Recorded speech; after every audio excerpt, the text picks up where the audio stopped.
Welcome back, guys.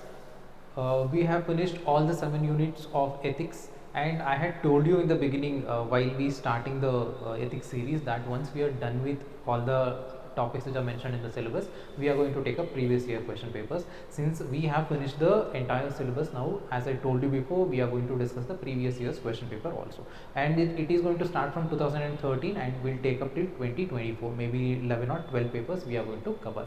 So let's get into the discussion of previous year's papers, and thank you so much, and I would request you to like and subscribe to the channel, and let's not waste the time. Let's get into the discussion of this. The 2013 paper, ethics paper, first time it is introduced in UPSC, and questions are quite straightforward, very easy. 2013 paper. So let's see the first question. What do you understand by values and ethics? There are two parts in this question. First part is, what do you understand by values and ethics?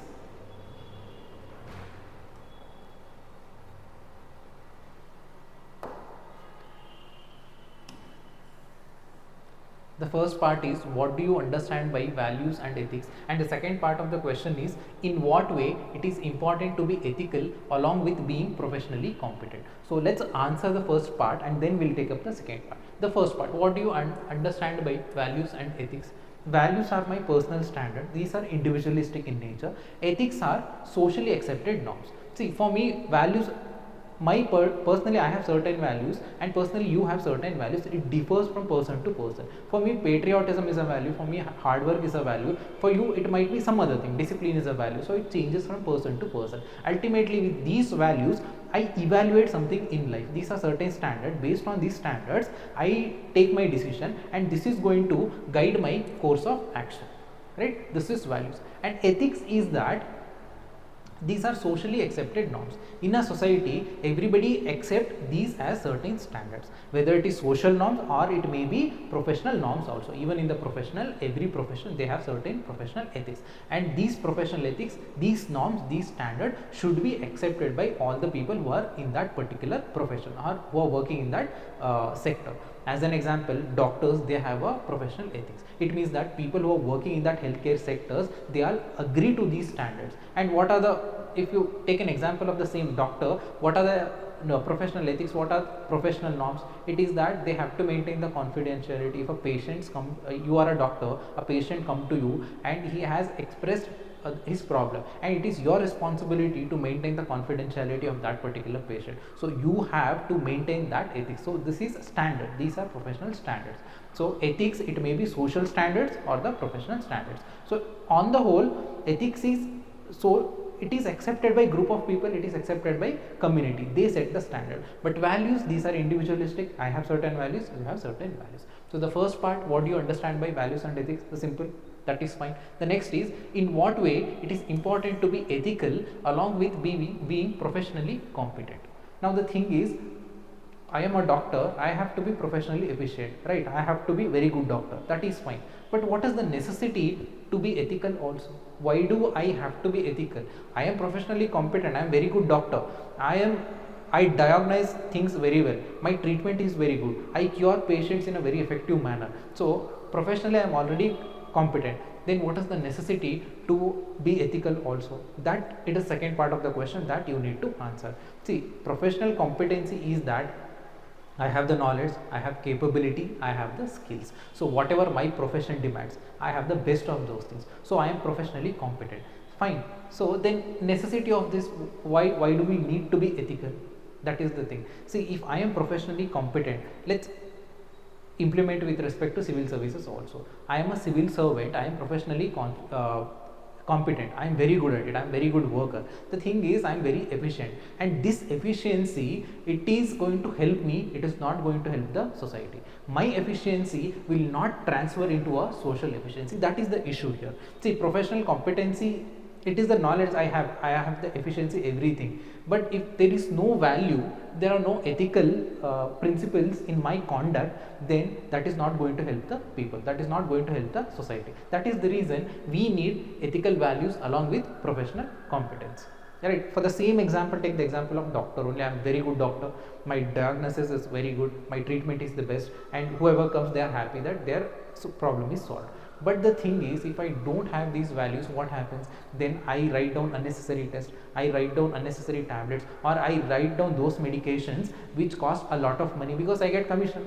So this is what happens. I am efficient, and this efficiency is going to help me. This is not, this efficiency, it is not going to help the people, it is not going to help the society. So that is the reason you need ethical along with professional competency, right?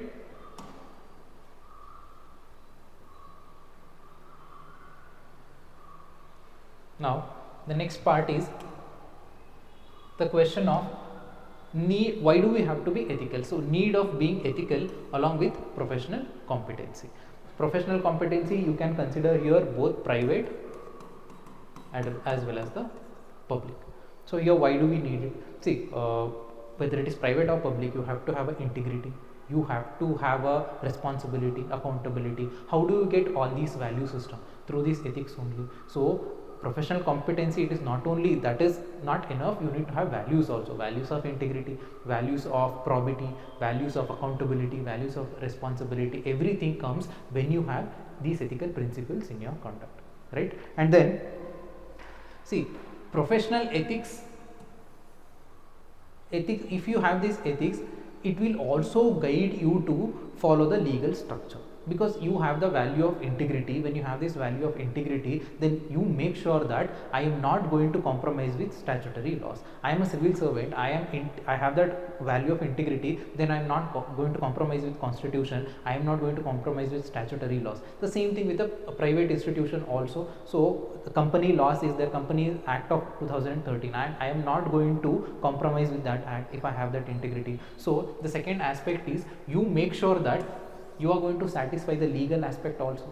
So the statutory laws, constitutional morality, you are going to respect because of these ethical values, right? And then this ethical decision making, you can do the ethical decision making. You have the value system of fairness, you have the values of justice, you have the values of responsibility. So accountability, responsibility, fairness, justice, everything comes with you, with these values. With these values, your decision making will be ethical. It means that you include all these value system in your decision. And then see, no matter what, how efficient the company is, how efficient administration is, there will be conflict of interest, it will be there will be ethical dilemma.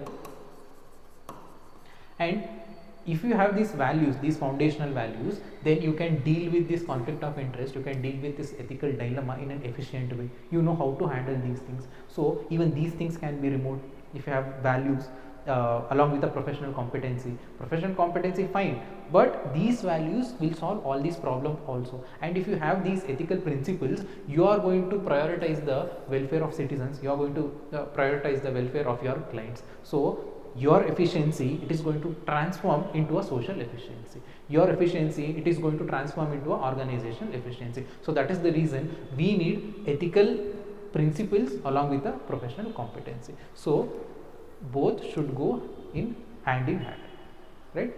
So this is with respect to the both. First we talked about values and ethics, and the second part of the question, why do we need ethical principles along with the professional competency. So this covers, give the examples also. Examples I gave the doctor, and then let's connect to the every topic. I would suggest connect it with the civil services, connect with the public service. So that is where you have to answer your question, right?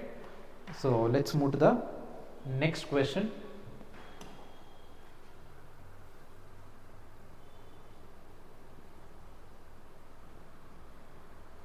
The next question is, what do you understand by the following terms in the context of public service?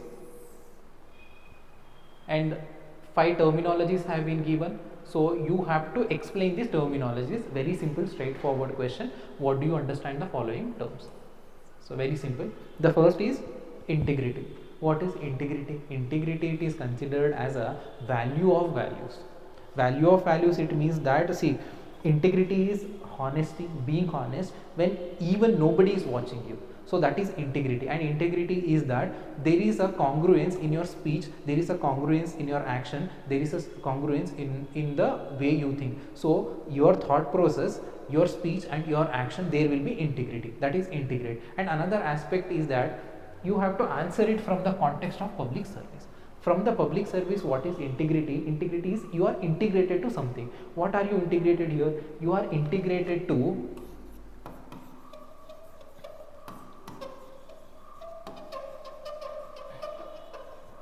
rules, regulations of public service, rules and regulations of civil services, constitutional morality, statutory laws. So you are integrated to rules. So this is integrity. The basic integrity you understood. Now you have to connect with the public service. Public service, integrity in public service is that the established standards are there, established rules, regulations, laws are there. You have to follow everything. You should not compromise with these rules and laws. So that is integrity. So, and what is the advantage of having that integrity? Integrity is that, see, you are, I told you that integrity is being honest when nobody is watching, right? See, as a civil servant, you have a lot of discretionary power. You can misuse the laws also. There are loopholes, you can misuse it. But when you have this character of integrity, then you are not going to misuse the resources, you are not going to misuse the law. So that is where integrity is very much important. It can reduce the corruption, it can avoid the conflict of interest, and it can avoid the nepotism, favoritism. All these things can be avoided if you have the quality of integrity, if you have this value system of integrity. So this is with respect to integrity. First explain the integrity, then connect with the public services, and finally give the example. And what is the example? Example, you can give it Abdul Kalam, APJ Abdul Kalam.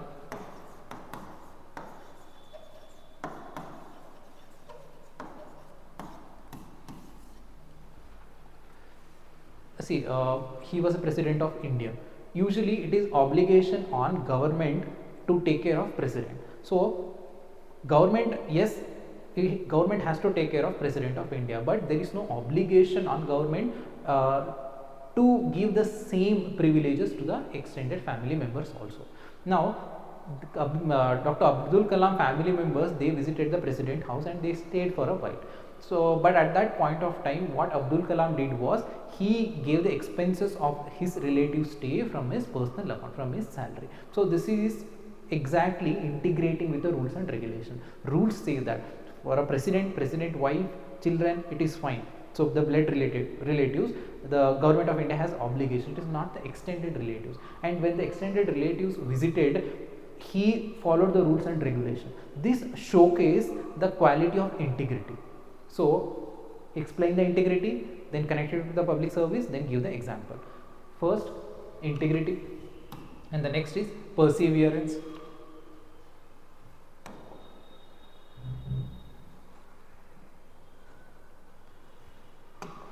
Next is perseverance. What is perseverance? Perseverance is that you have certain goal and you are committed to that goal.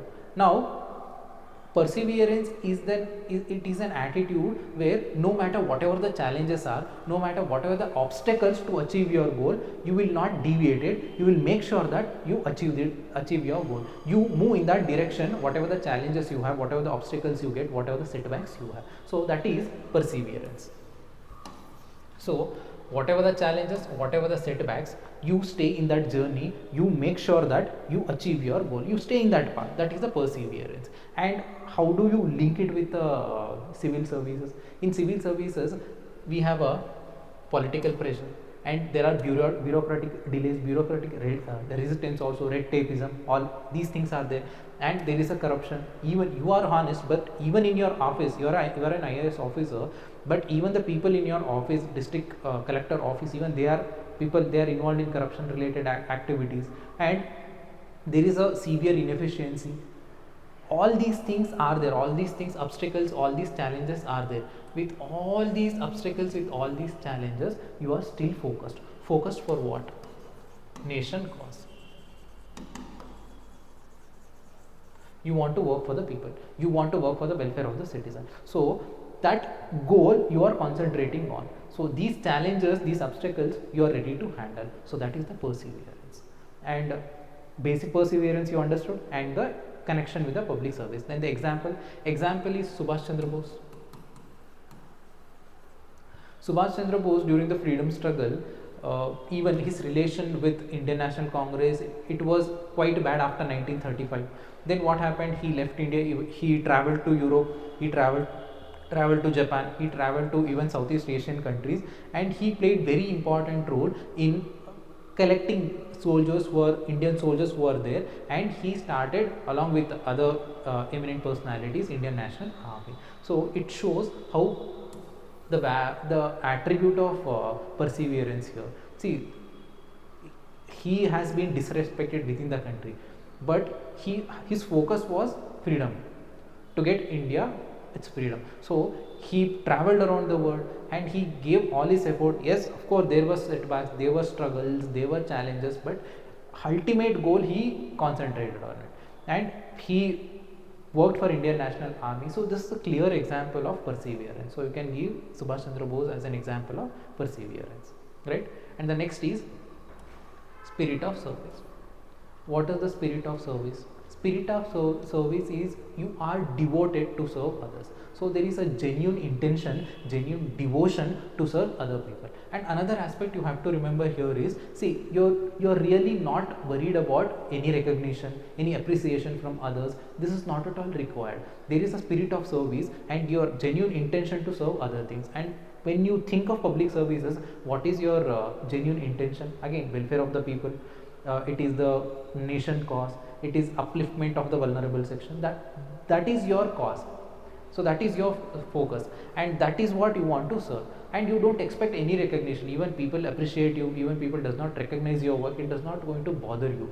It is a genuine intention, the devotion towards the work. So that is the spirit of service. So you're not worried about personal gain, you're not worried about the recognition here, right? That is the spirit of service. And why do we need this spirit of service? For the welfare, I told you that eventually when you have this spirit, it is going to lead to the ethical governance. And if you look at the example, you can give an example of soldiers. See, even they are ready to sacrifice their life, there is a commitment and they have that spirit of service. And especially think of somebody who is in the Siachen glacier. See, no amount of money, no recognition, this is not going to replace the spirit of service or the dedication they have. So example, the soldiers, in general soldiers, and even if you go to one step ahead, you can give an example of the soldiers who are stationed in Siachen glacier or these kind of extreme conditions, and they really not bothered about it. The only commitment they have, only the spirit or the intention is to serve the nation, intention is to serve the country. So that is the intention, spirit of service, connected with the public service, connected with to the civil services. Example, soldiers you can give. And the next is commitment. What is the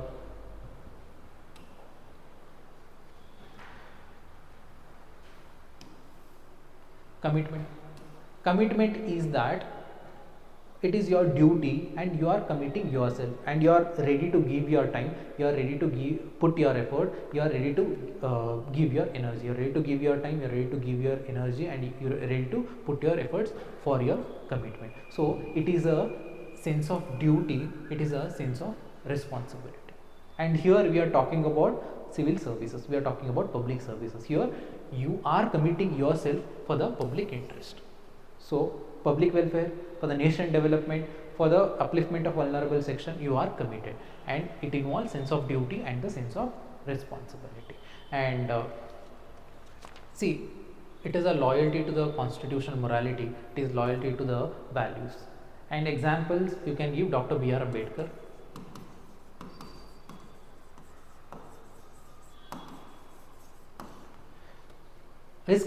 Dr. Ambedkar's commitment was upliftment of a depressed section, and he wanted to give the political representation. So there is a extreme commitment we can see during the Indian national struggle. So he was extremely committed to the cause of upliftment of depressed classes. So you can give Dr. B.R. Ambedkar as an example for the commitment.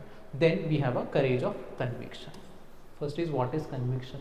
Convictions are my principles, convictions are my values, convictions are my thought process. Courage of conviction is that I am standing for my principles, I am standing for my ideologies, I am standing for my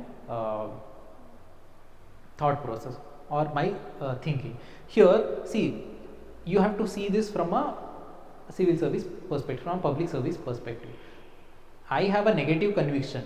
See, I want to make money, I want to become a corrupt officer, I want to make money, that is my conviction.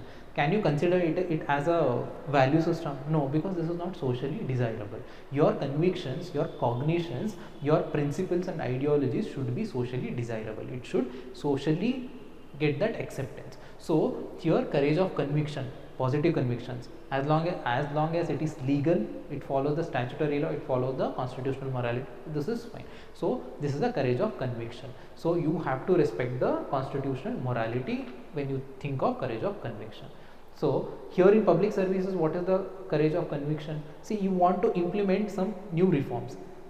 People are going to oppose, it is a democracy, so some section of people they are going to support, some section of the people they are going to oppose. But if it is ethical, if it is legal, and if it has the support of constitutional morality, then you can go ahead and you can implement these reforms. To implement that reforms, no matter whoever is challenging, no matter how unpopular it is, no matter how much criticism it coming from the people, you still go ahead, you still implement these things. For that you need that courage, you need that fearless attitude, that is courage of conviction.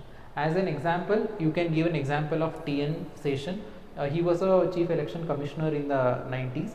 At that point of time, he did a lot of electoral reforms. Before that, booth capturing used to do a lot of money power, muscle power.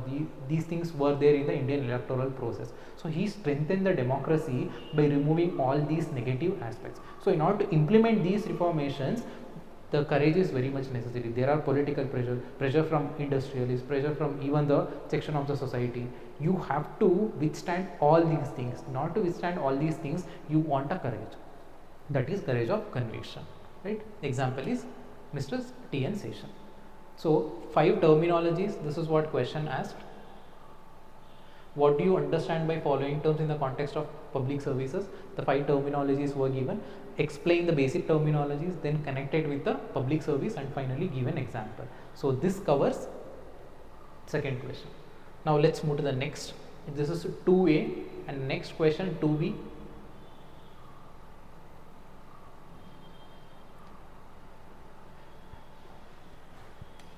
So here the question is, indicate 2 more attributes which you consider important for public services. Justify your answer. Already you talked about 5 values, 5 attributes before: integrity, conviction, courage of conviction, all these things. Now the second part of the question 2B, it is asking about 2 more attributes. You can write any of these attributes. You have the foundational values, you can write any of them. I have taken 2 values, that is political impartiality and tolerance. So let's repeat the same thing, the same procedure, the basic understanding and then example, and connect this with the public services. So the first value I have taken, this is the political impartiality. Political impartiality, what is this political impartiality and how do you connect with the civil services? How do you connect with the public services? See, civil services, public service, usually you are at the center, on top you have government, then you have citizens. So you are the connecting factor. Public service, civil service, you are the connecting factor. Policy formulation happens here, policy implementation happens at the middle level. So you have to maintain the political impartiality here. This is mandatory on you, because political leadership changes after election, but you are permanent entity. There is an obligation on you to focus only on public welfare. So in order to focus on public welfare, you have to be neutral, you have to be impartial, then only you can work towards equality. So equality, this is the constitutional principle, the base principle, equality. In order to provide this equality, it is your responsibility to be neutral, it is your responsibility to be impartial. And very precisely, when we talk about political impartiality, see, no matter if I am a civil servant, no matter whatever my political ideology is, but I have to be neutral when it comes to working as a public servant. So that is obligation on me. See, if I am a civil servant and my obligation is that whatever the political party, whatever the ideology that is ruling the country, I have to be neutral, I have to give unbiased opinion. I should not be judgmental. So that is required by political impartiality, attribute of political impartiality. See, if the political leader, during the policy formulation, if he asks information, I have to provide that information, I have to provide the advice, I have to be part of policy formulation also, and I have to maintain that confidentiality. I should not leak what I give the suggestion, or I should not criticize the policy in front of media or in front of other. These are my neutrality aspects I have to maintain as a public servant. So this is political impartiality. So I have to maintain that political impartiality. And another aspect is that, see, I cannot defend, I cannot criticize the decision, views of minister, and I cannot disclose the advice that has given to the minister. But at the same time, if minister asks some information, I have to provide that information, I have to give the explanation also. These are my responsibility as a civil servant or as a public servant, to maintain the impartiality aspect here. And as an example, I would say you can give judiciary or Election Commission of India. See, people do criticize Election Commission of India as a tool of ruling party, but still it is neutral, it is maintaining that neutrality aspect. So when it comes to the example, give either Judiciary of India or Election Commission of India as an example of political neutrality, right? And the next one, the next attribute, tolerance. So what is the tolerance here? Tolerance is that I have to respect and I have to accept other person's point of view, other person's religion, other person's practices, other person's customs. It means that there should be a mutual respect, mutual acceptance between the way I live, between the way he lives. As long as I am not troubling you, as long as you are not troubling me, as long as we are respecting the constitution, as long as we are respecting the statutory laws and regulations, we have to mutually accept and respect each other. So that is another value system I am talking about for this question. So tolerance, again, connect this with the public service. So why do we need tolerance in public service? That is the question here. See, India is a very diverse country. It is multi-ethnicity, multi-religious. See, it is a very diverse country in that even the point of view differs from one person to another person. I am a civil servant, I am a public servant, and I have to listen all these point of views. See, it is not obligation on me to implement every point of view. I am not talking about it. I am just talking about you have to listen. Me being an IAS officer, I have to listen whatever the suggestion given by all these people, all different section of people, different class, people belong to different class, they give different types of advice. I have to listen. If I have this tolerance, then only I will listen. If I don't have this tolerance, I will just kick them out and I am not going to entertain them. So tolerance is very important for our public services. And another aspect is, one thing is,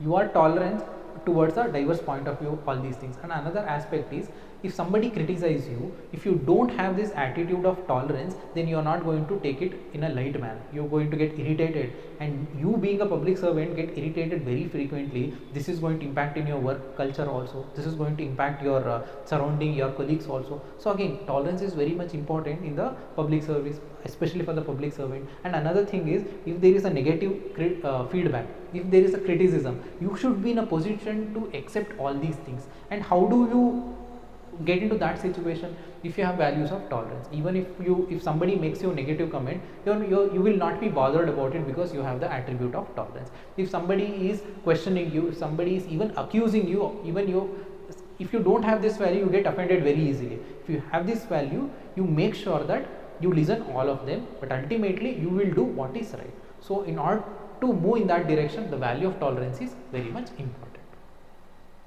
right? So this is with respect to tolerance. So the second question, indicate two more attributes which you consider importance for public services. So we talked about political impartiality, we talked about tolerance, right? So let's move to the next question, third question. The third question is that, yes, some people feel that values keep changing with time and situation, and while others strongly believe that there are certain values, there are certain universal and eternal human values. Now give your perception in this regard with due justification. The question is very simple. There are few people think that values are it changing as the time changes, as the context changes, value changes, so they keep changing. And there are some people, they say that no, value does not change, values are values, they will be there, they are eternal. This is another point of view. Now you have to give your justification. What do you think? The topic is very simple. This is talking about ethical relativism, and this is talking about ethical universalism. So the question is asking to take a stand between ethical universalism, ethical relativism. What do you think is the right? Do you support ethical relativism? Do you support ethical universalism? Actually, the similar kind of question was asked in some state PCS examination. And at that point of time, I took a stand of ethical universalism. See, I'll tell you one thing in ethics, there is no right answer, there is no wrong answer. Whatever the stand you take, give substantiate explanation to your stand. That is what matters. If I tell ethical universalism, then I have to give my explanation. If I take the stand of ethical relativism, then I have to give my explanation. But here what I would suggest is take a balancing approach. Usually people in general, they take balancing approach only. Here also I am also going to take a balancing approach in this explanation. So the first is certain values are universal. It is talking about ethical universalism. See, I also think that certain values are universal, and I have to give the explanation. And what is the explanation here? See, we have the value of truth, we have a value of empathy, we have a value of compassion. See, these are eternal in nature. No matter whatever the time is, truth is true. 500 years ago, truth is true. There is only one truth. Now truth, there is only one truth. Even after 500 years, truth, there is only one truth. So it is eternal, no matter even after 1000 years. So these values does not change. Even the attitude of compassion, even the value of empathy. See, these are very core values. They does not change with respect to time. So this is with respect to ethical universalism. So it is not, you cannot declare truth as right or wrong with respect to the circumstances. So these are values, no matter what the time period is, no matter what the geographical location is, no matter what the civilization is. There are some core values. These are true in every circumstances. So this is ethical universalism. And two thinkers you need to remember. One is Socrates and another one is Plato. They talked about ethical universalism and they supported this ethical universalism. See, these are virtue ethicists and they supported the aspect of ethical universalism. So ethical universalism explain what is ethical universalism and also talk about thinkers also, right? Then the second aspect is some people feel that values keep changing. So let's talk about this particular aspect.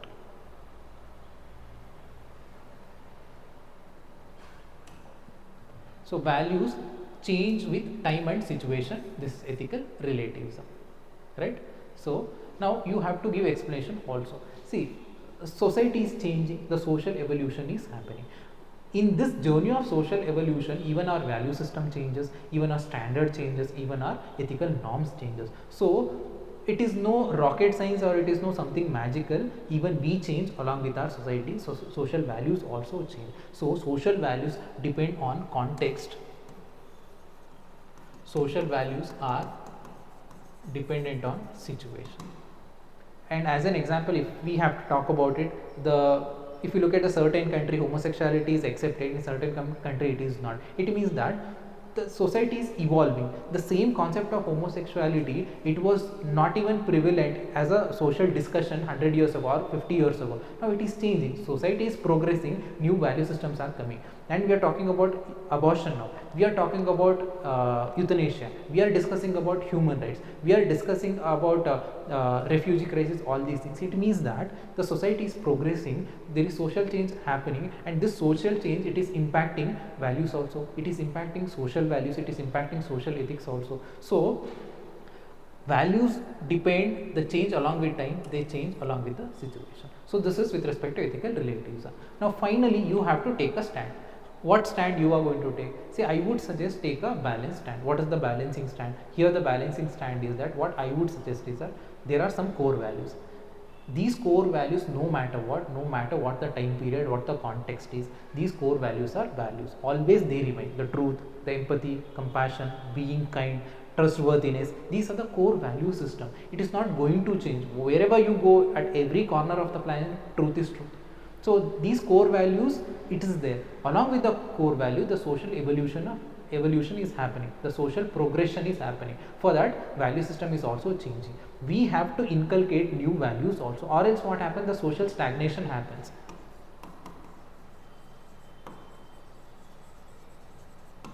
So the social stagnation happens if you don't inculcate new value system. So I would suggest both are required.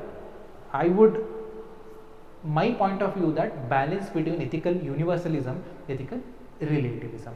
Core values, don't compromise with core values. At the same time, the social change is happening, the social progression is happening, inculcate these new values also. So having that balance between these two aspects, this is going to help the society. This is going to make sure that welfare of the people happens, right? So this is what my stand is with respect to. See, we need to recognize, this is the important, we need to recognize this duality. Recognizing this duality is essential. Once you recognize this, accept this duality, and also by accepting this duality, it will make sure that we all are ethically grounded. We make sure that our policy makers are ethically grounded. We make sure that our society is ethically grounded. So this is ultimate my stand, balancing both ethical universalism and ethical relativism, right? So this is third question. Now let's move to the next question.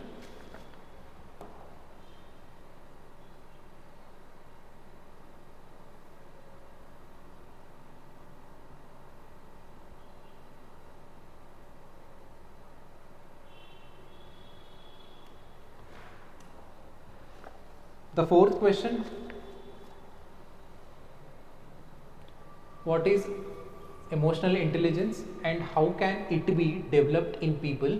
How does it help an individual in ethical decision? There are three parts in this question. The first is what is emotional intelligence, explain the emotional intelligence and how can it be developed. So the ways to develop this you have to mention, and finally the third aspect is how does it help an individual in taking ethical decision. How exactly emotional intelligence it is going to help the individual. So from three perspectives you have to answer this question. The first is emotional intelligence.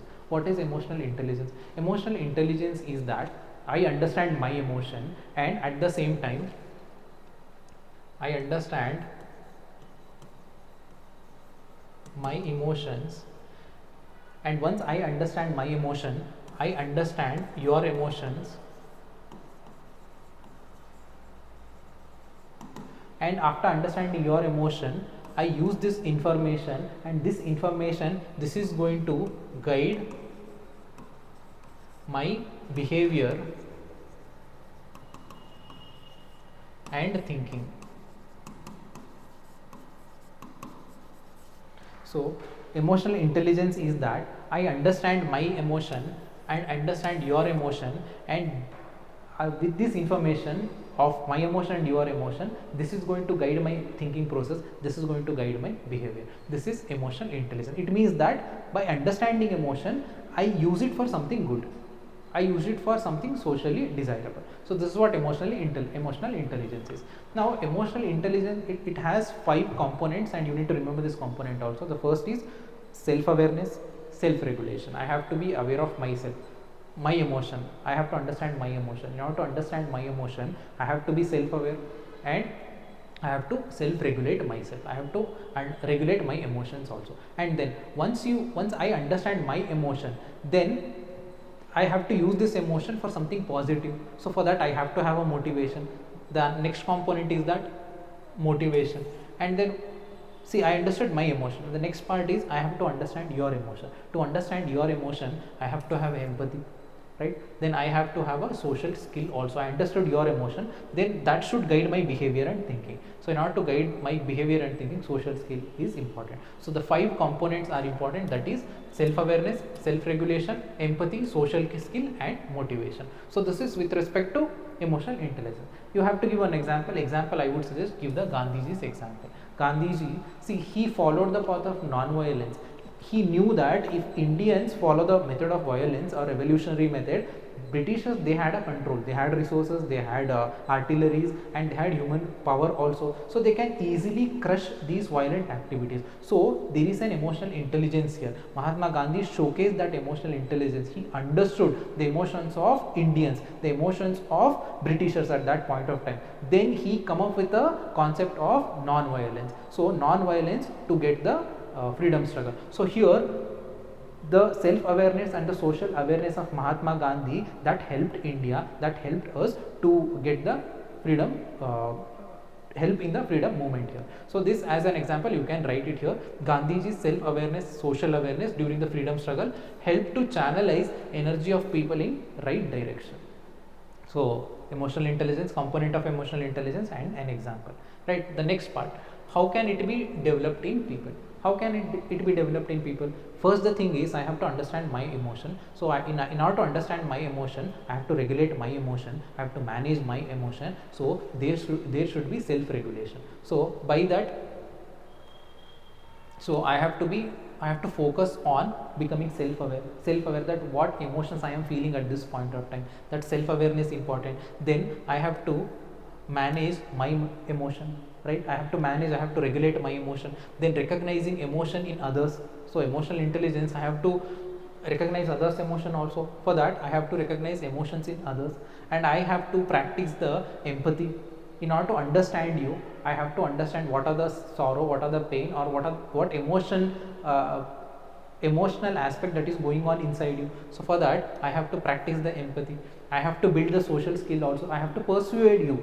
In order to persuasion, I have to build my social skills. So by building, I can develop emotional intelligence in me. I can practice meditation, I can practice mindfulness to control my behavior, my thought process, my emotions. So mindfulness and meditation, and even I have to receive the feedback, especially from the trustworthy person, receive the feedback, right? These are the ways you can develop emotional intelligence. So if I want to develop emotional intelligence, I have to go through with all these aspects, right? The next part is, how does it help an individual in taking ethical decision? The last part of this question. So let's see that last part of this question also. So here, role of emotional intelligence in ethical decision making, right? See, what happens if I have this emotional intelligence, then whatever the social complexities arises at whether it is my workplace or my personal space, I can navigate it, I can handle it. So if I handle the social complexities, eventually this is going to guide my course of action, this is going to guide my decision making. So it helps in emotional intelligence, helps in ethical decision making. Then see, one of the components of emotional intelligence is motivation. Motivation is that I understood my emotion, then I use my emotion to do something positive. So this emotional intelligence, if I have, I am going to motivate others, I am going to lead others, I am going to give that optimism in others' life also. So if I give that positive aspect in others' life, then it helps, it gives me sense of satisfaction. So my decision making will also be ethical, and his decision making will also be ethical. So it helps to lead and motivate others. In turn, it is going to help my decision making also. And emotional intelligence, if I am emotionally intelligent, then I understand your emotional status. You and me are friends. Now I understood what you are going through. So my bonding with you, it is going to be very stronger. So this is eventually make your relationship very stronger, both at your social relationship as well as your personal relationship, your work relationship, professional relationship, as well as your personal relationship. It makes the relationship very stronger. So by having very strong bond with other human being or other social entity, eventually you make sure that you follow the social norms, social values. Again, emotional intelligence, this is going to impact your ethical decision making. And then finally, emotional intelligence, it will eventually lead to sound decision, sound judgment. See, if I have this emotional intelligence, I am controlling my emotions, I am regulating my emotions. Our emotions, we have certain negative aspects also. Emotions, when we have this impulsive character, it becomes anger, it becomes greed, or stress, anxiety, all these things. If I have emotional intelligence, I can control all these things. If I control all these things, my emotions, it is not going to impact my decision making. My emotions, it is not going to impact my judgment. So my judgment will be sound, my judgment will be ethical. So again, it is going to help in emotional intelligence, is going to help in ethical decision making. So this is the role of emotional intelligence in decision making. And finally, on the whole, what happens if I am emotionally intelligent, if I have this social skill, if I have this motivation, if I have empathy and all these things, then I understand other person. So when I genuinely understand other person, then my value system of integrity, fairness, responsibility, accountability, all those things are going to get strengthened. So even from the civil service perspective also, being emotional intelligence at the office level, office atmosphere will be good. At the same time, this also makes me more ethical. This also makes me to follow foundational values of integrity, fairness, responsibility. So the question from three perspective we had to answer. What is emotional intelligence? We answered this first. Then we talked about how it can be developed. So methods I have mentioned, and finally how does it help an individual in taking ethical decision, right? So we finished fourth question also. So let's move to the fifth question.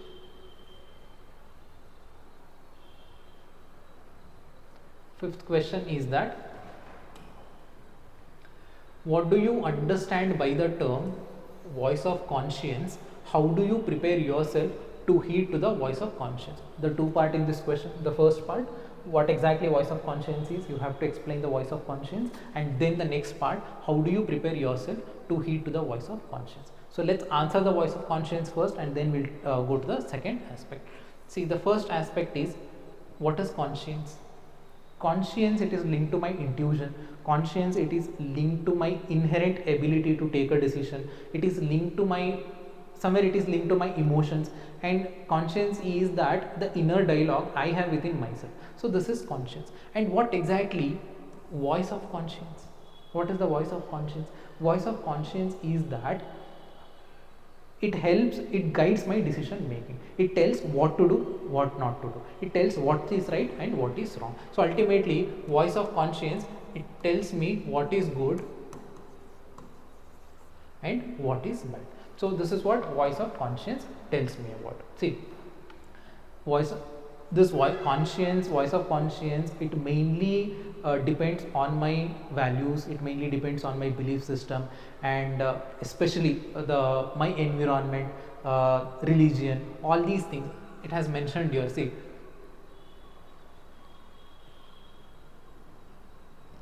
how exactly, I think I forgot to add that particular thing. Anyhow, understood voice of conscience. Conscience is your intuition, your values, your belief system, right? This is the voice of conscience. This is conscience, and voice of conscience, this is going to tell you what is good and what is bad and what you have to do. See, conscience is that, voice of conscience is that you are going to take a stand, even other people does not like it, even if the your decision is unpopular, it may be challenging.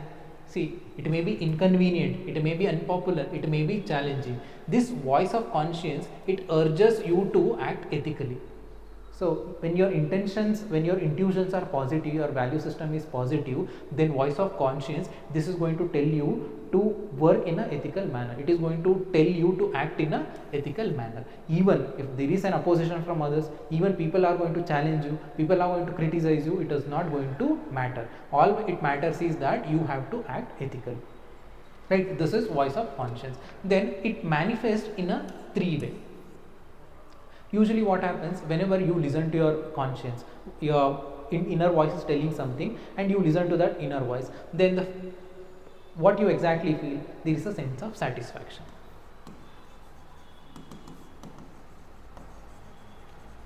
You followed your inner voice, so it manifests as a sense of satisfaction. Now you don't follow your inner voice, then what happens? There is kind of uncomfortableness, you are not happy with that. So the kind of guilt will be there. That inner self, your conscience is telling one thing, you're doing something else, and your conscience is not happy, so there is a guilt. And the third aspect is that it acts as a moral alert. Moral alert, what is the moral alert? See, your conscience is telling that don't do this, this is wrong, don't do this, this is wrong. Take an example of smoking. Your value system is anti-smoking. Your parents have told so much negative things about smoking, and you also know the ill effects of smoking. So in your intuition, in your conscience, in your cognitions have negative towards smoking, cigarette smoking. Now your friends, everybody is smoking, and they are forcing you to smoke. Now there is a moral alert. This moral alert is telling you that don't smoke, don't smoke. So this is how the voice of conscience is going to manifest in you. Either you have a sense of satisfaction by following the conscience, or you have a guilt by not following the conscience, or you have a moral alert that when you are about to do something which you don't accept, your conscience does not accept, then there is a moral alert. A simple example, if I have to give the voice of conscience, is that, see, you are very honest person, you have the value of integrity. Now you wanted a certificate, some caste certificate you want, and the rule is that you have to provide 10 documents, and you could not able to arrange all the 10 documents. You went to the government office and you convinced them, but they did not give, but they asked you pay 2000 rupees, we are going to give the caste certificate. So this is what happened in the taluk office. Now what happens, you are an honest person, you don't want to give money, but if you don't give money, you are not going to get the certificate. If you don't get the certificate, this is going to impact your career, because you have to submit this certificate to get a job here. Now what happens, your conscience is telling something. If you don't give the money, there will be sense of satisfaction. If you give the money, there will be guilt that I compromise my value system. And while you are giving money, there will be alarm, there will be moral alert that you believe in something, you are doing something else. So this is how it works, voice of conscience. The basic, you understood voice of conscience and you explained voice of conscience. The first part of the question is done, and the next part is how do you prepare yourself to heed to the voice of conscience, right?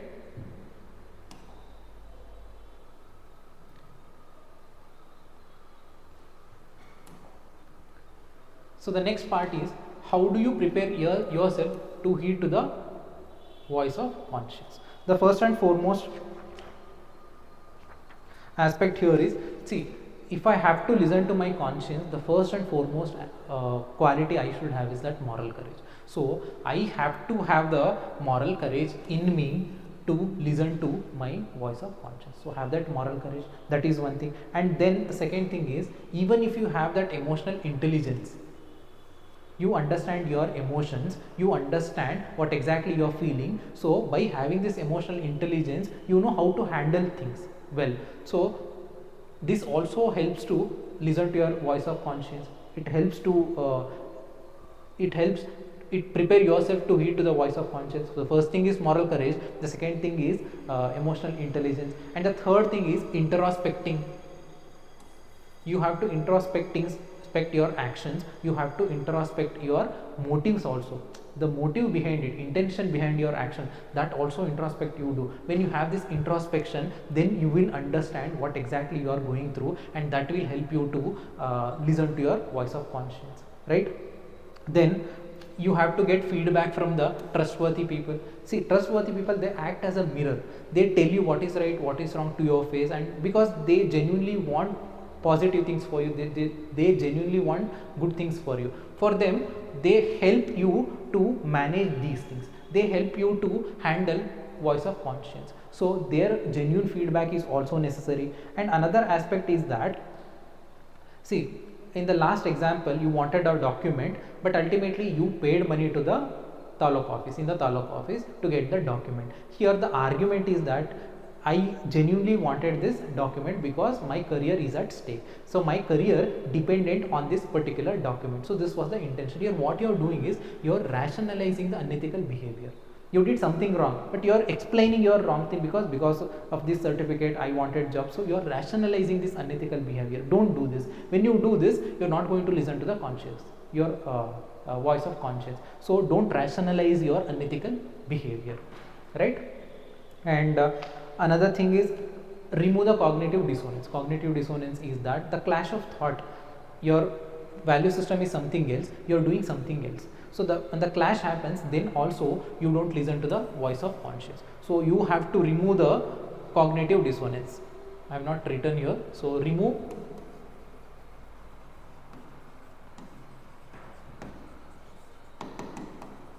cognitive dissonance, right? Then finally, ethical literacy. Ethical literacy, reading about biographies, yes, ethical theories, biographies of ethical leaders, spiritual tests, that is going to improve your ethical literacy. When you have this ethical knowledge, that will also help you to listen to the voice of conscience. That will also help you to listen to your consciousness, right? These are the way you can prepare yourself to heed to the voice of consciousness. And another aspect is final conclusion is that, see, virtue ethicists, if you look at the Socrates and Plato, Aristotle, they talked about conscience as a source of ethical behavior.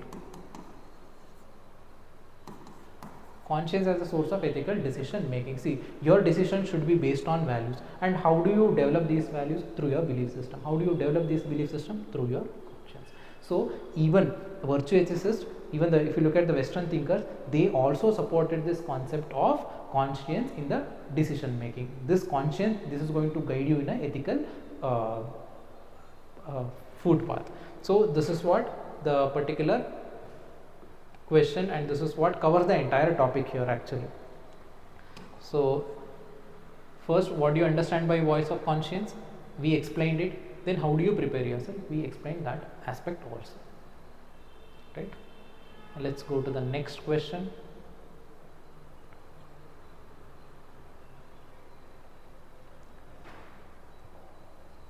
Give me 2 minutes break, I'll be back.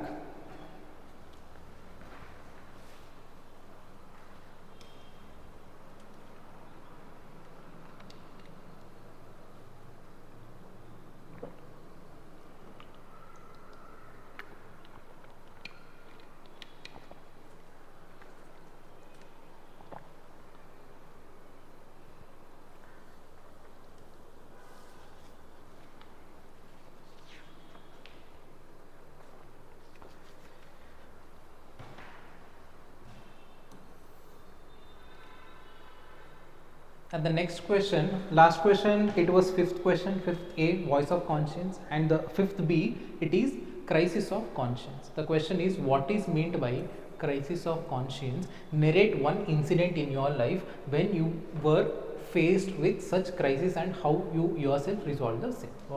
You have to give an example, real life example, or you can make these some kind of from somebody life also, and you somewhere you can relate it to your life and you can write it in the examination also. And the question is that what is meant by crisis of conscience? What is crisis of conscience? Crisis of conscience is that your conscience is telling you to do something, but you are doing opposite. You are not doing what exactly your conscience is doing. So that is crisis of conscience. The same thing. See, even the cognitive dissonance, it's the same concepts. Crisis of conscience will lead to the cognitive dissonance. So not listening to your conscience, this is going to create the crisis of conscience here. And when there is a crisis of conscience, this will lead to the unrest, this will lead to the dissonance, the cognitive dissonance, this will lead to the guilt, right? In the last also we discussed manifestation of voice of conscience. At that point of time also I told you that it manifests as sense of satisfaction, it manifests as a guilt, it manifests as a moral alarm, moral alert. The same thing here also. If there is a crisis of conscience, if you are not listening to the conscience, then there will be unrest, there will be cognitive dissonance, there will be guilt, right? Usually what happens, why exactly this crisis of conscience happens? See, your conscience is telling something, you have certain value system, cognition, your conscience is telling something to do, but the thing is you are doing something else because something else is beneficial to you, something else is socially acceptable, something else it makes your life easier, so that is the reason you are compromising with your conscience. So something else is more convenient, the something else is beneficial, something else is socially acceptable, that is the reason you are compromising with your conscience and you are doing something else, and that something else is creating the crisis of conscience inside you. So this is the first part, what is meant by crisis of conscience. Now narrate one incident. In my life, this is the real incident. What I experienced this crisis of conscience is that usually, see, me and my friends, we went to a temple, and in that temple, one of my relatives, he was working in the management, and the temple was very much crowded, and almost just by looking at the crowd, we could easily say that around 3 to 4 hours you have to stand in a line to have a darshan in that temple. Now the thing is, all my friends, they knew that my relative is working, and if I make a call to this relative, he will come and he will take us. Maybe within 10-15 minutes everything will be done, darshan will be done, and we will be back. So this is what advantage I had at that point of time. But I never took help from my friend, from my relative, I never called him for any special privilege or special interest. I never took that advantage.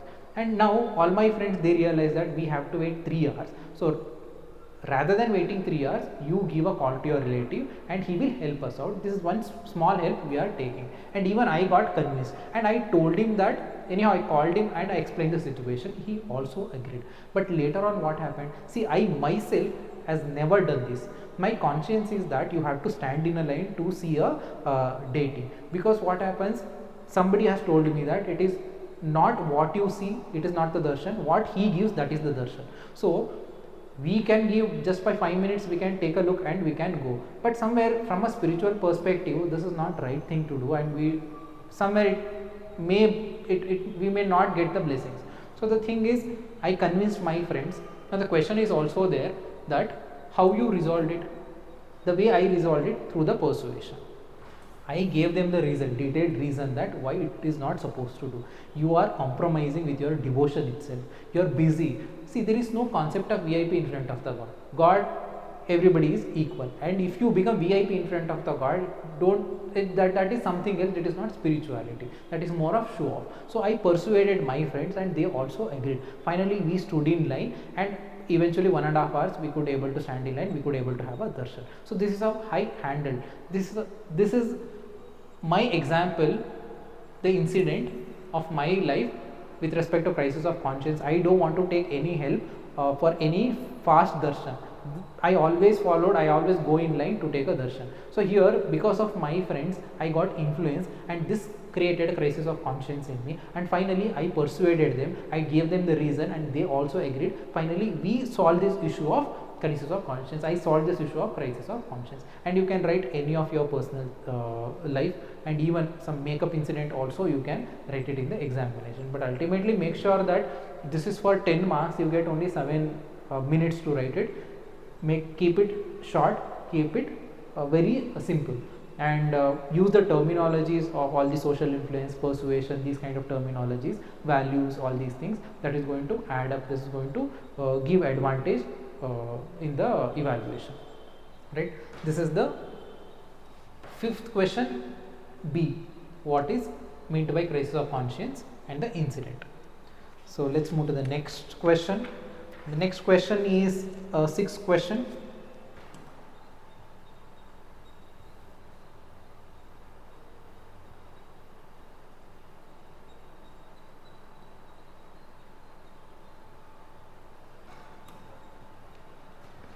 Given below are 3 quotations of great moral thinkers, philosophers. For each of these quotations, bring out what it means to you in a present context. 3 quotes are given, and you have to explain these quotes. First, what I would suggest is explain the quotes. That is the first part of your answer. And the second part, link it with the present context. And I always tell that link it with the civil services. So link it with the present context, link it to the civil services. So this is how it would be better to answer these kind of questions. So let's see the first quote, that is, there is enough on this earth for everyone's need, but for no one's greed. The statement is by Mahatma Gandhi, and you have to answer this. And again, for 10 marks, 3 quotes, 30 marks. So let's dissect this statement first. Everyone's need, no one's greed. Let's dissect this statement. Let's see this statement from these 2 perspectives. Everyone's need. What are the need of all of us? The basic need of human being: food, shelter, clothing. These are some of the basic needs. So this everyone needs, it talks about contentment in life, it talks about satisfaction, right? Everybody need is fulfilled. So this is what Gandhi is talking about. And then next comes no one's greed. What is greed? Greed is excessive desire. It is an impulsive behavior of wanting a lot. Already I am satisfied, and even after satisfied, I want more. There is an excessive desire, and this excessive desire is nothing but greed. See, this excessive desire, this is going to create inequality.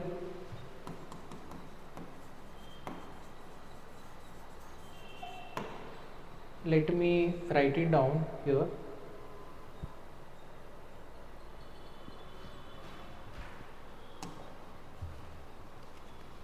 See, there are two aspects I told you. One is everyone's need, another one is no one's greed.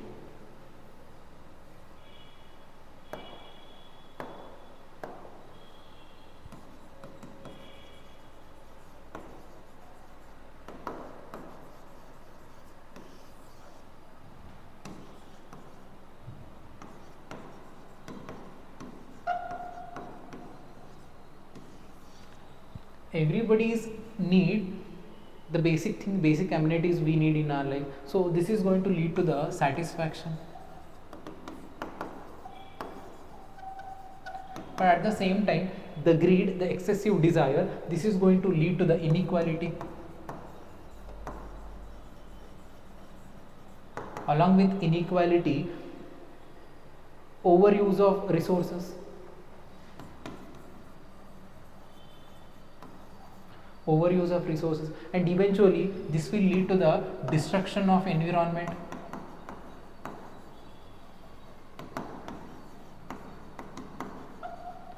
One side we are talking about content, we are talking about satisfaction. Another side there is an equality. This equality is both social equality and economic inequality. So social, it is going to create social inequality, economic inequality, and this is going to overutilization of resources. This overutilization of resources, it is going to impact the environment, and this is going to destroy the environment. So see, whatever the Gandhiji told at that point of maybe 100 years ago, this is applicable even at this point of time, and this will be applicable even after 100 years. So this clearly shows that how significant this quotation is. That from the modern perspective, see, we should have this attitude of sharing and caring.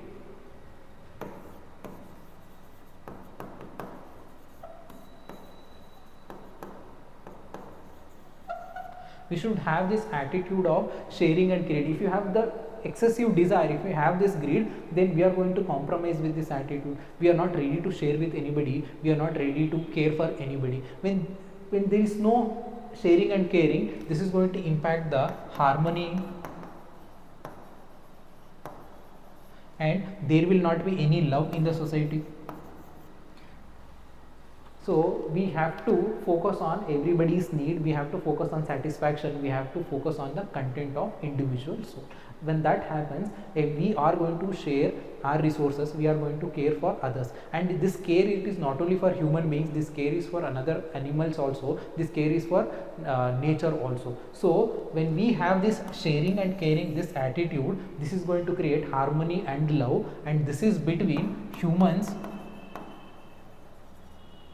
and nature. So there will be harmony, peace, love, affection at the social level, and this harmony and peace, it is not only restricted to human beings, it can be extended to the nature also. This is what Rabindranath Tagore also talking about, harmony between human and the nature. So that is what eventually the satisfaction is going to lead, that is what the sharing and caring it is going to lead. And finally, connected with the present situation. Now if you connected with the present situation, see, at the human level we have food crisis, nutritional security, the war, these things are going on. So when you have harmony and love, these things of food crisis and the war, genocide and the civil wars and the all these issues that can be answered at the from the nature's perspective.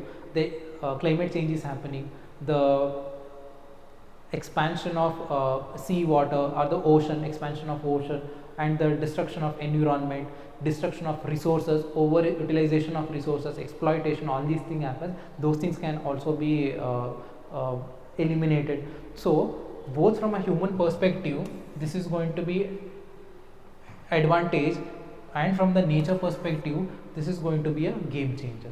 So everybody need this, support the value system, these value system, no greed, this is going to support these value system, these are negative values. So this eventually it is going to lead to the destruction of the planet, destruction of the environment. So at this point of time, at this present environment, we want sharing and caring, and this sharing and caring is going to support harmony and love at the social level, and eventually this harmony and love, this is going to extend to human beings, this is going to extend to the nature also. From human beings, food crisis, nutritional crisis, war, genocide, refugee crisis, you can these can be addressed from the modern times. At the same time, from nature, climate change, ozone hole, and the environment destruction, all these things can be addressed. So from the social perspective and the present perspective and the meaning of the statement, all the three are explained here, right?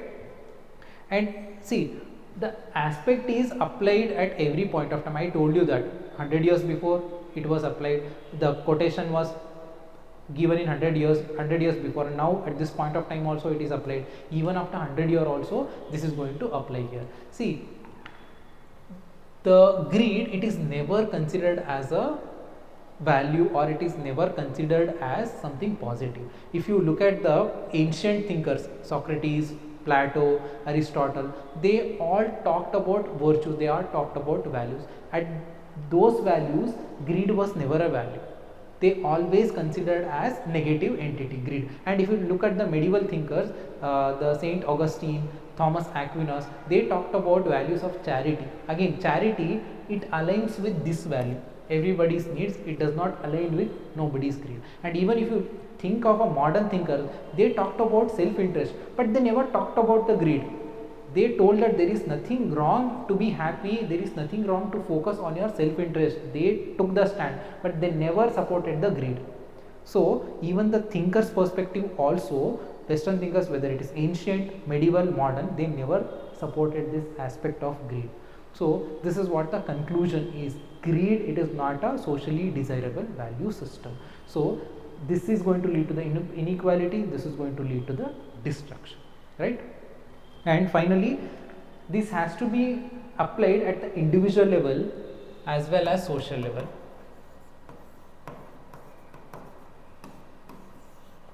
This has to be implemented. See, if I have that contentment and I have that satisfaction, I will be happy in my life. If I have that excessive desire, this is going to impact my lifestyle, this is going to create economic instability, emotional instability. And the social level also, equality should be there.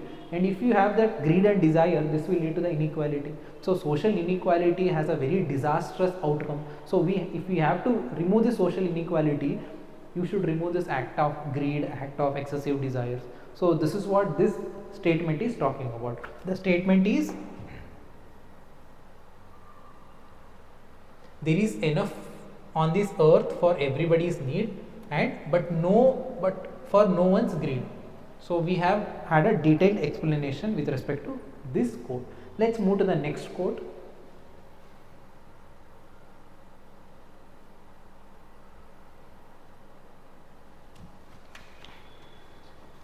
Here, nearly all men can withstand adversity, but if you want to test a man's character, give him a power. And this quote is by Abraham Lincoln.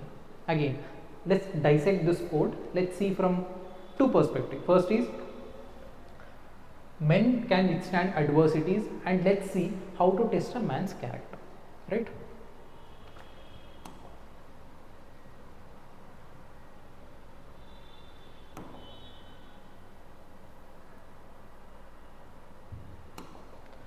So the quote is, nearly all men can withstand adversities, but if you want to test a man's character, give him a power. See, usually what happens whenever we have some kind of adversities or whenever something negative in life, We want to come out of that adversity, we want to come out of that situation, so we give our 100%, we fight to come out of this adversity, to come out of this negative situation. So there is an intrinsic behavior in every human being. So we all strive for better life, we all work against these adversities. So this is not going to test my character. So this is not true test of my character. Then what is the test of my character? Power is the test of my character. Power is what? Let me write it down.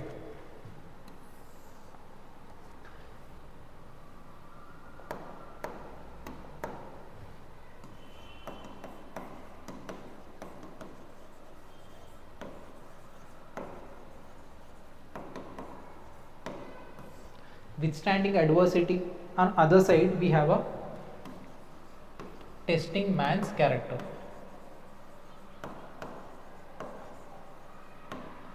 Here it is talking about power,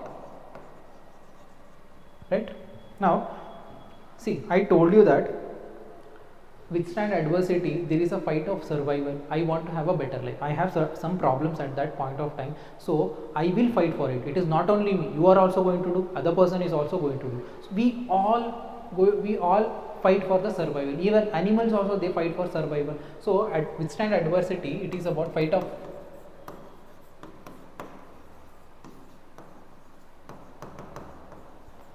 for survival, and we all do it, and this is something inherent, this is something intrinsic. We have these values, we have this attitude to fight for a better life, right? So this is not a test of values.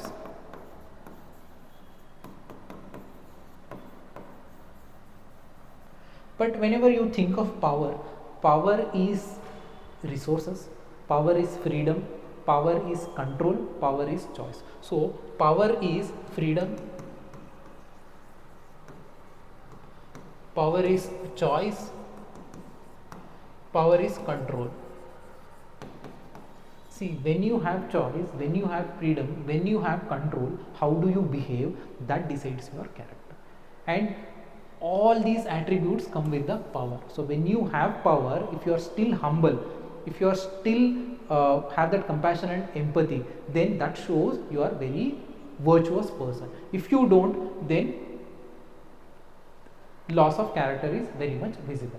Now you have to link it with the present environment, present modern times. So this is given by Abraham Lincoln here. So the power, it is at this point of time, power lies in the hands of politicians, power lies in the hands of civil servants, generally from Indian perspective, industrialists. Let's take from leaders and the civil servant, they have the power. So now what this particular quote it is trying to say is, you always hand over power to the people who have the value system. You have to test their characters.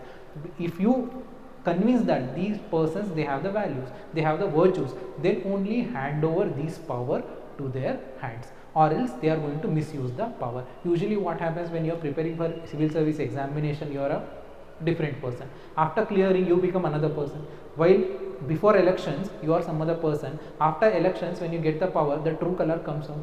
When you are struggling, when you are struggling actor or director, you are a different person. As soon as success comes to you, you become some other person. It means that the real character is shown when you get the success, when you get the popularity. The same thing, character of a person is important for a leader or for a controller or someone who has that power. It is not the popularity, it is not the talent, it is not the acceptability factor, it is the virtues, it is the values, it is the character of the power. This is what this quotation is talking about. Nearly all men can withstand adversities, but if you want to test a man's character, give him the power. So ultimately this is guiding you, this is telling you, for a leaders in a society, for a civil servant, public servants, they have to have a virtues in their character, and power only handed over to those people who have proven character.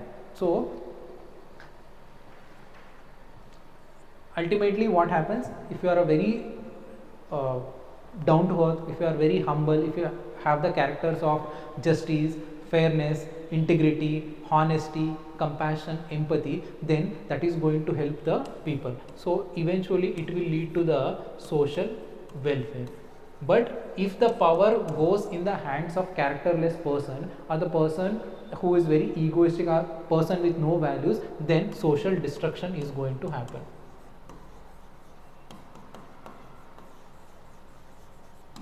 So this is kind of warning, or this is kind of suggestion that is given through the statement. So withstand adversities, we fight for it, we all have this intrinsic character.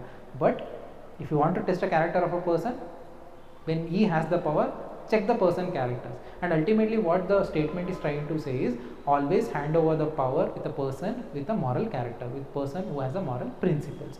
And ultimately person with moral principles, he is going to work for social welfare. If not, this is going to lead to the social destruction. So ultimately power is nothing but freedom, choice, control. When you have this freedom, choice and control, the decisions you take, that is going to prove what kind of person you are, that is going to test your character, right? So this is what this particular quote is talking about. And let's move to the next quote, the third quote.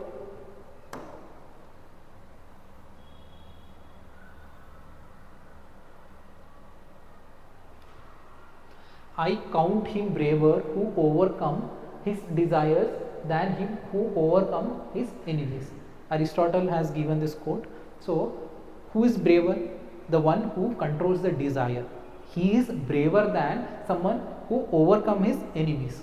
So that is the quote here. You can easily overcome the external enemies, but it is very difficult to overcome your internal enemies. So that is what the summary of this statement. Again, let's extend this, let's expand this particular quote.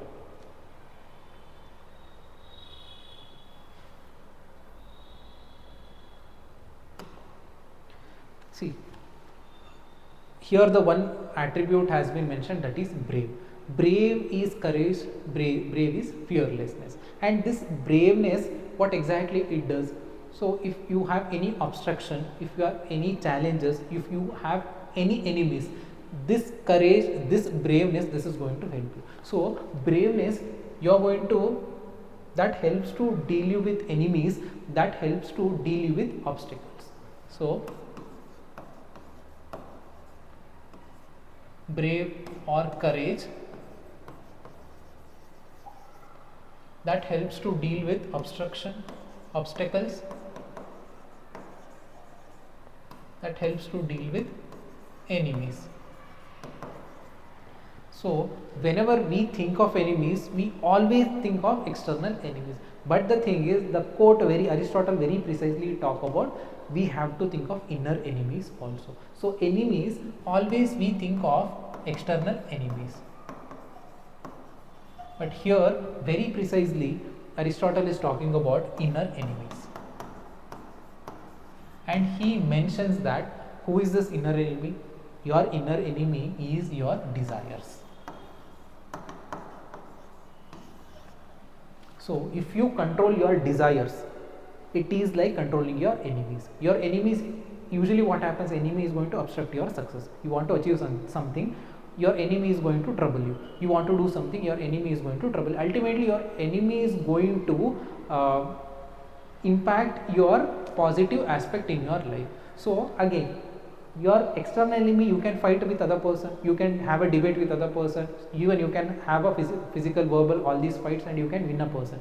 But what about your inner enemy? Inner enemy is the desire. Inner enemy is your excessive impulses and negative emotions. So you have to win your inner enemies. If you win this inner enemy, if you control your desire, then you will be considered as brave, you will be considered as courageous, you will be considered as a fearlessness individual, right? This is what Aristotle is talking about.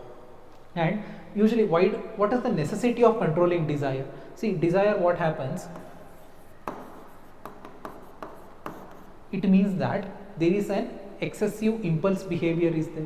So this impulsive behavior, this is going to impact your emotion. And when your emotions are impacted, this is going to cloud your judgment also.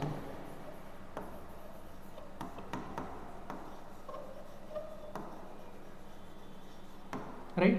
So if you control your desires, you can control your emotions, you can control your judgment. So if you are controlling your judgment, you are well aware of your judgment, then you never going to take a wrong step. So whatever step you take, make sure that you think, you analyze, and you take a decision. So your judgments will be good. If your judgments will be good, then your life will be good. So this is what the connection from being brave to taking a right decision in your life. And now how do you apply to the modern times here? Modern times, there are from two perspectives you can apply here. One is individual perspective and the second is social perspective.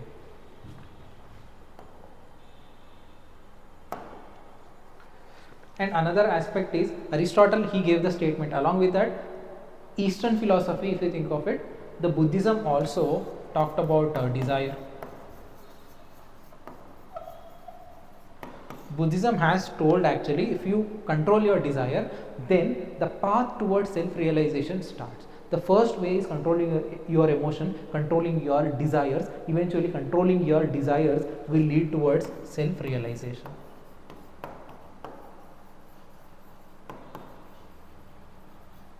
So both Western philosophy and the Eastern philosophy, they have talked about desire, controlling of desires, handling the emotional, and have a strong judgment.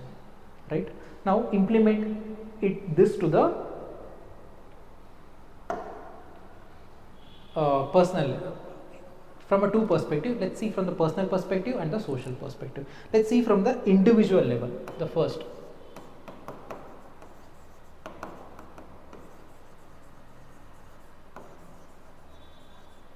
we are implementing the idea or the rationality behind this code from a two perspective: individual perspective, social perspective. The first is individual perspective. Individual perspective, if I control my emotions, if I might control my desires, it will lead to the emotional stability.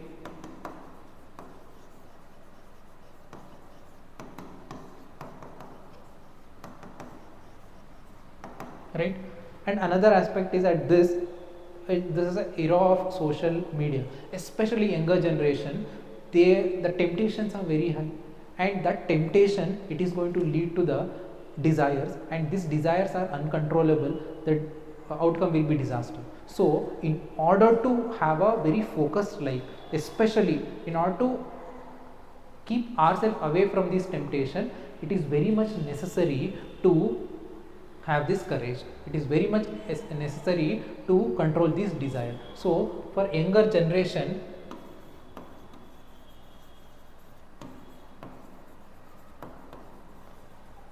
we are applying this to the modern time at this point of time. Aristotle has told it long ago as an ancient thinker. Now we are connecting with the modern present times. Now younger generation, the social media,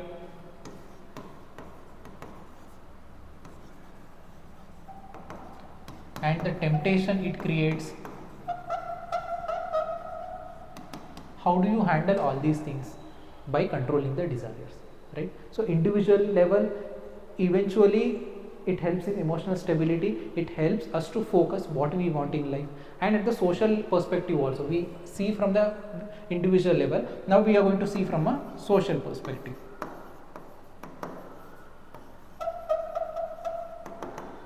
From the social level, how exactly this point of view it is going to help us? See, social perspective, again we'll see from the civil service and the political leadership level, whether it is civil servants or political leaders. They should have that moral courage, they should have that self-control.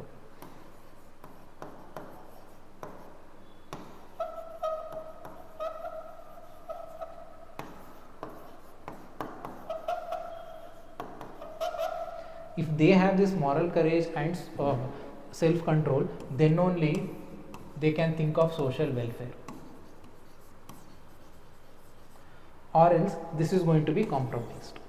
So even at the present time also, you have to have this braveness. That braveness is having that moral courage, because I am a civil servant, I have to have this moral courage. If something is going wrong, I have to give my perspective with respect to this. This is outer courage, and inner courage is desire. I have to control my temptations. I have to the tendency to compromise. I have to control all these things. How do you get it? By controlling the desire. That shows my bravery here. Fortitude with respect to services is something else.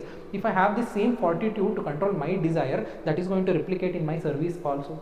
And even for the leaders also, if they have the self control, if they have that moral courage to control this temptation, to control these desires, then their goal, this is going to align with the social goal, and eventually they are going to work for the social welfare. So even for the social welfare at this present modern times, controlling desire is very much important. So this is applicable even at this point of time also. Individual level, it gives emotional stability. Individual level, it guides the younger generation. And with the social perspective, for the social welfare, for the social upliftment, we are leaders, are civil servants, the people with power, people who are in influential position, they have to have this attitude, or they have to have this controlling their desires, controlling the temptation is very much necessary, right? The three quotations we had a discussion. First Gandhi, second Lincoln, and the third Aristotle. Three quotes we had a discussion here, right? Let's move to the next question. The next is the seventh question.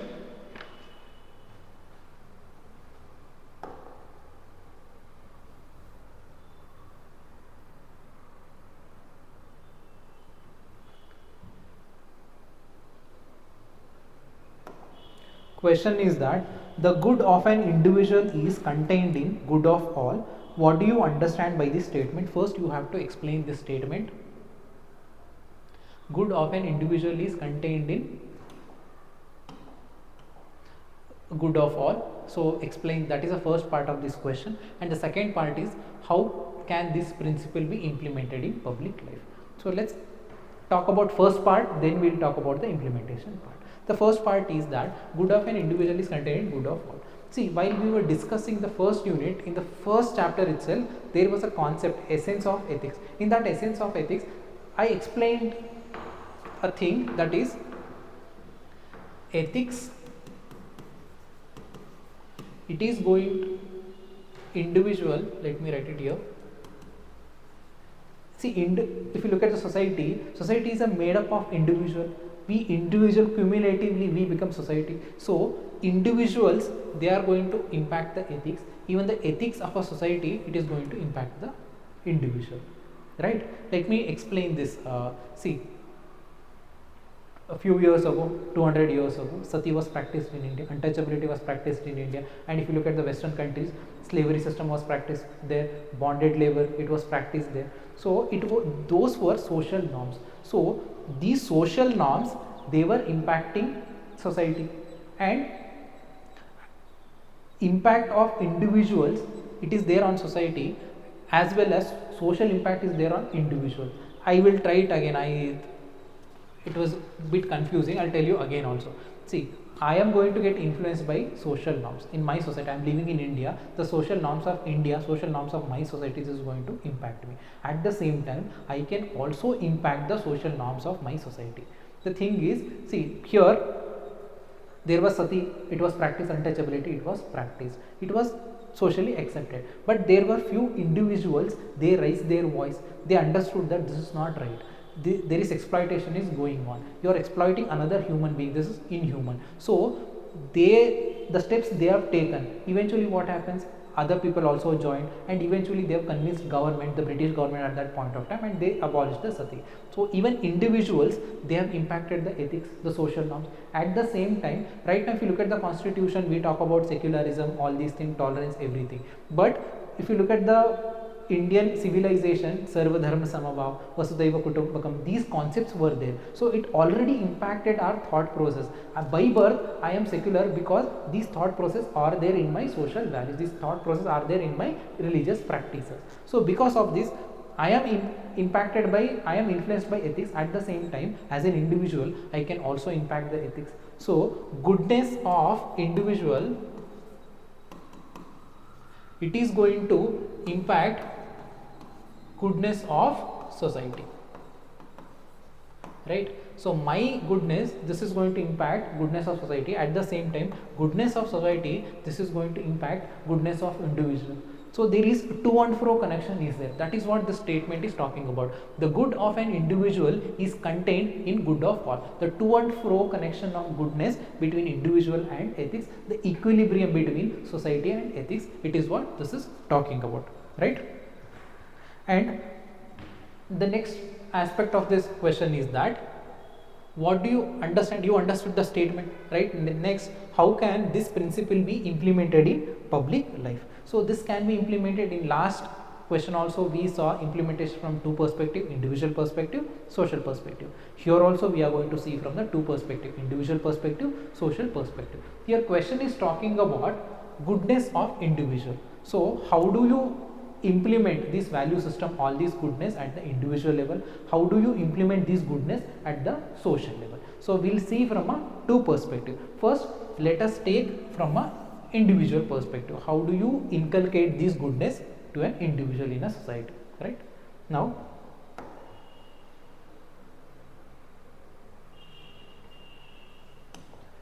so at individual level, the principle can be implemented in two levels: individual level, social level. Individually, I am a part of this society and I want to have this goodness in my behavior, in my conduct. How can it be done? Through the first one is that value education. I have to have this value education, and the role of family is also very much important. See, most of the time we spend at home, we spend with our family members. So role of the family, if you strengthen the role of family, eventually goodness in me, it is also going to be strengthened, because there is a clear impact of my parents, my guardians, my family members, their behavior, it is going to impact me. So strengthen the role of family, you can strengthen the implementation of good life, goodness to the individuals. And next is value education through your giving the value education or ethical literature, ethical literacy, that also I can get the proper understanding. Then the role of education, education institution, role of teachers, all these things helps in imparting this goodness for an individual. So the first is role of family, then comes education, educational institution, and then come ethical literacy. So these are the three aspects you can implement these things in public life.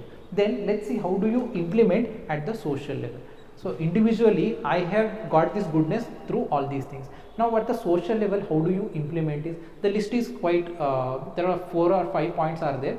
We'll see those 5 points. The first and foremost is value oriented public service. What are the public services? Education, healthcare services, civil service. See, these are the public services. If there is a value oriented public services, then society, the trust factor is going to increase. So people are going to trust the establishment, people are going to trust the administration, people are going to trust the government. So even at the social level also, goodness is going to increase through the value oriented public service. Then if we have morality in politics, see, politics and morality, again there a lot of debate is there. Even the next question also we are going to talk about morality in politics. If we have morality in politics, there will not be manipulation. So I am going to trust my politician, my people representative, my MP and my MLA. If there is no morality, I am not going to trust, I am not going to listen whatever they say. If there is a morality in politics, this is going to replicate at the social level also. So the goodness can be replicated at the social level also, right?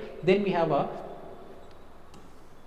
have to focus on inclusive development. Inclusive development leads to equality. Inclusive development means development, it is going to distributed to every single citizen. Again, this is going to lead to the equality. Equality is going to make sure that there is harmony, there is peace, there is acceptance in the society. When that happens, again goodness of the society happens, right? And then we have to move towards the ethical governance. When you have ethical governance, again it is going to increase the credibility of the government, it is going to increase the confidence of the government, and there is a trust factor is also going to increase. So these are the things going to increase the goodness at the social level, right? Along with that, yeah, that would be sufficient. Along with that, yeah, two more aspects, that is focus on collective well-being.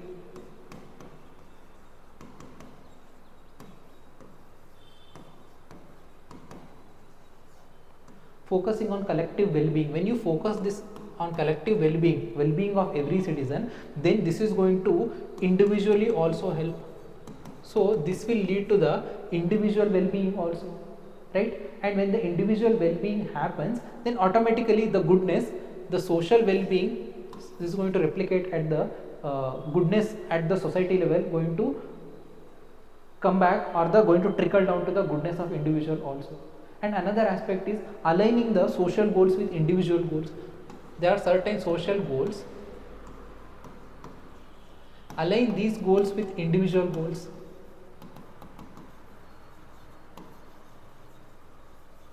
By doing this also, the good of an individual is contained in good of all. So you are talking about collective well-being, so this is going to impact the social well-being is going to impact the individual well-being. If you align the social goal with the individual goal, again the goodness that is going to impact the individual person also. The to and fro connection between individual and the society. The goodness of individual, this is going to impact goodness of society. Goodness of society, it is going to impact the goodness of individual. So this is what this particular question is talking about, right?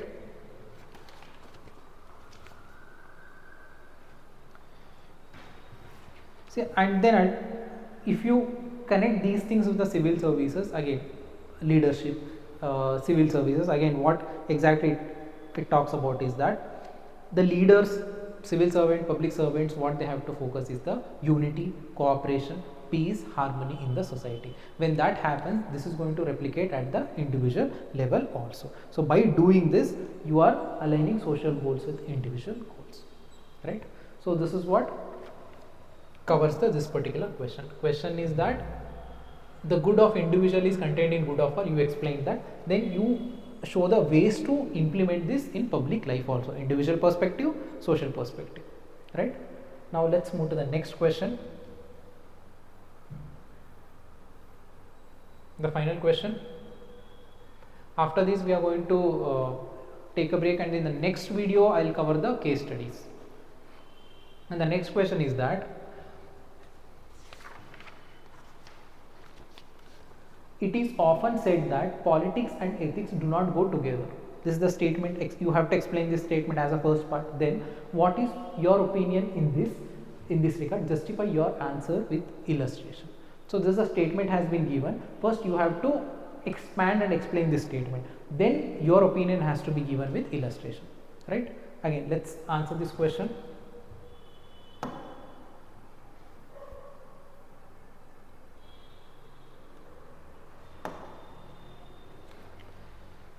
See, politics is with respect to power, politics is with respect to policy, politics is with respect to handling resources, freedom, choice, all these things. So politics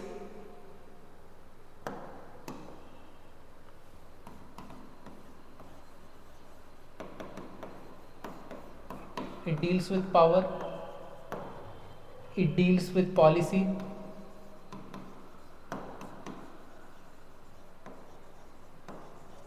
it deals with resources. And ethics, you know that these are socially accepted norms. These talks about values, these talk about principles, these talks about ideologies. So moral ideologies. So now the question is that it is often said that politics and ethics don't go together. Now you have to give certain statements to substantiate this particular statement here, or some arguments to substantiate this statement. So politics talks about power, policy, resources. Ethics talks about moral values, moral principles, moral ideology. Now the question statement says that they don't go together, politics and ethics. They don't go together. Actually this point of view, it is expressed by Machiavelli.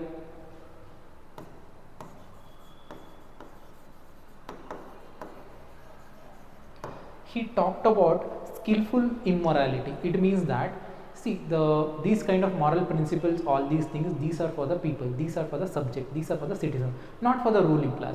Ruling class can compromise with moral principles. The ultimate responsibility of the ruling class is welfare of the society. How do you go for a welfare of the society? By controlling, through the pursuit of power, through the practical politics. So this is what Machiavelli talked about. He talked about politics and ethics, they don't go together. He very precisely, stand was very clear that ethics is different, politics is different. So he supported this statement. And one more individual, that is Subhash Chandra Bose also. He also told that morality, politics, it does not go together. Politics is something else, morality is something else. If you want to be moral, you practice in your personal life, and applying these morals, it makes the power weak. You cannot create that social change if you implement these moral values in your administration or moral values in the politics. So this is what these are the eminent persons or philosophers. They have supported this idea that politics and ethics does not go together. So they told that politics, ethics don't go together.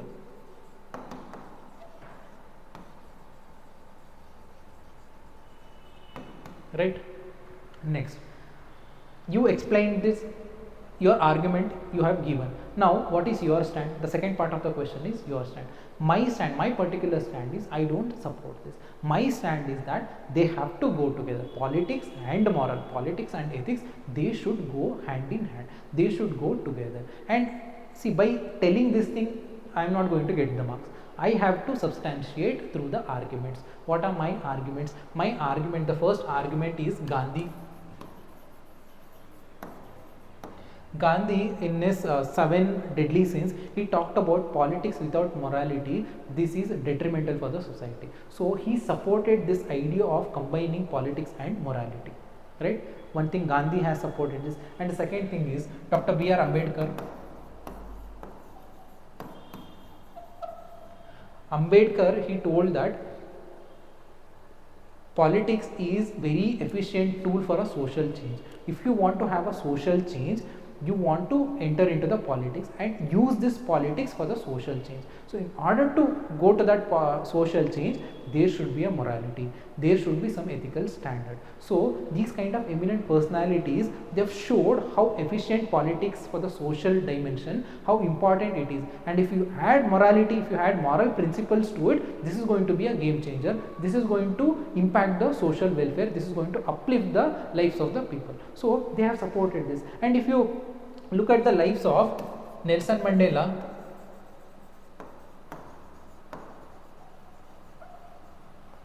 Abraham Lincoln, see Nelson Mandela, Abraham Lincoln, even the Gandhi, they have followed this mixing politics and ethics. They have implemented it in the real life, and people have supported it. And it is not very small support; it is a very big. The entire society was a supporting factor for Nelson Mandela, Abraham Lincoln, and the Mahatma Gandhi at that point of time. It clearly shows that there is a social acceptance is also there with respect to idea of politics and ethics. So they should go together. They should be always together. Or else, what happens if there is no ethics in politics? If I am a politician, my entire focus is making money, my entire focus is having the power. So I will involve in corruption, I will involve in nepotism, I will involve in favoritism, and eventually what happens, this will lead to criminalization of politics. This will eventually, the money power, muscle power, booth capturing, everything, this is going to enter during the electoral process. In turn, this is going to impact the democratic setup. Democratic ideals are going to be impacted if there is no ethics in politics, if there is no moral principles in politics. So my point of view, politics and ethics and morals are very important in politics. This is my point of view. For a overall health of a society, for a strengthening of democracy, this is very important. So this is my explanation, this is my conclusion. So my conclusion, I have used Gandhi, Ambedkar, Nelson Mandela and Abraham Lincoln, right? And let's see the way forward also. What is the way forward? See, if I have these ethical morals in the, if I implement these things in if I am a leader, if I implement all these things in my conduct, then there will be ethical governance, then my decision will be based on ethics, my decision will be based on these morals, and eventually this will lead to the social welfare, eventually it will lead to the fair society, just society, responsible society. So ultimately this is a social welfare. So this is my conclusion, right? So there were around 8 questions, and there were sub questions also, ABC, like that. So we have covered section A of 2013 paper, previous year question paper series, and in the next video I am going to talk about case studies. There are around 7 or 8 case studies we are going to take up in the next video. And thank you so much for listening, and I will see you guys in the next video. And please like the video, subscribe to the channel. Have a good time.